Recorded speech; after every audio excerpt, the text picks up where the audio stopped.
मैं मेरे नगर वड़नगर से कभी कभी ट्रेन के अंदर विसनगर जाया करता था। एक 12-15 साल का किशोर जिसको पोलियो हुआ था, कमर के नीचे का शरीर काम नहीं कर रहा था, वो मुश्किल से ट्रेन के अंदर चढ़ गया।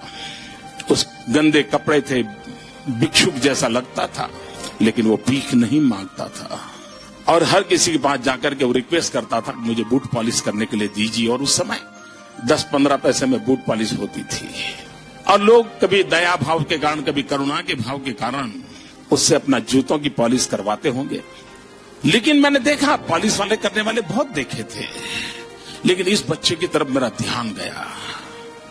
मैं देख रहा था क्या कर रहा है। उसने क्या किया, अपने गंदे टूटे फूले झोले में से उस दिन का टाइम्स ऑफ इंडिया निकाला और उस पर लिखा था, ग्राहक के प्रति उसने लिखा था कि आज का दिन बहुत ही शुभ हो, आपकी यात्रा शुभ हो, आपके सारे काम सिद्ध हो। अंग्रेजी में उसने एक छोटा वाक्य लिखा था और जैसे ही उसने जूते दिए पॉलिश करने के लिए तो इसने उनके हाथ में टाइम्स ऑफ इंडिया पकड़ा दिया।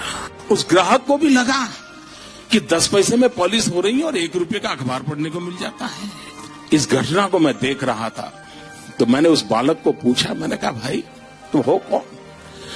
बोले मैं कर्नाटक का हूं,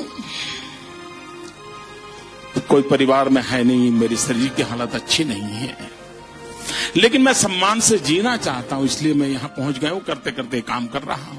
और बोले मैं लोगों की सबसे अधिक सेवा करना चाहता हूं। बोले हर दिन सुबह एक टाइम्स ऑफ इंडिया खरीद लेता हूं और दिन भर में 25-30 लोगों की जब पॉलिश करता हूं, 5 मिनट 7 मिनट पॉलिश करता हूं, उतनी देर वो अखबार पढ़ लेते हैं और मुझे आशीर्वाद भी देते हैं, पैसे भी देते हैं।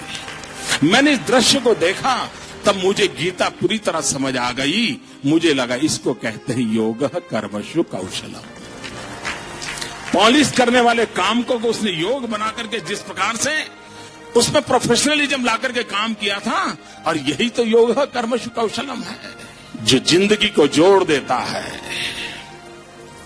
कार्य में जीवन को जोक देता है।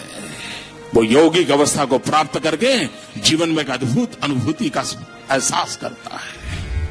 उच्यते अनेन इति योग कर्म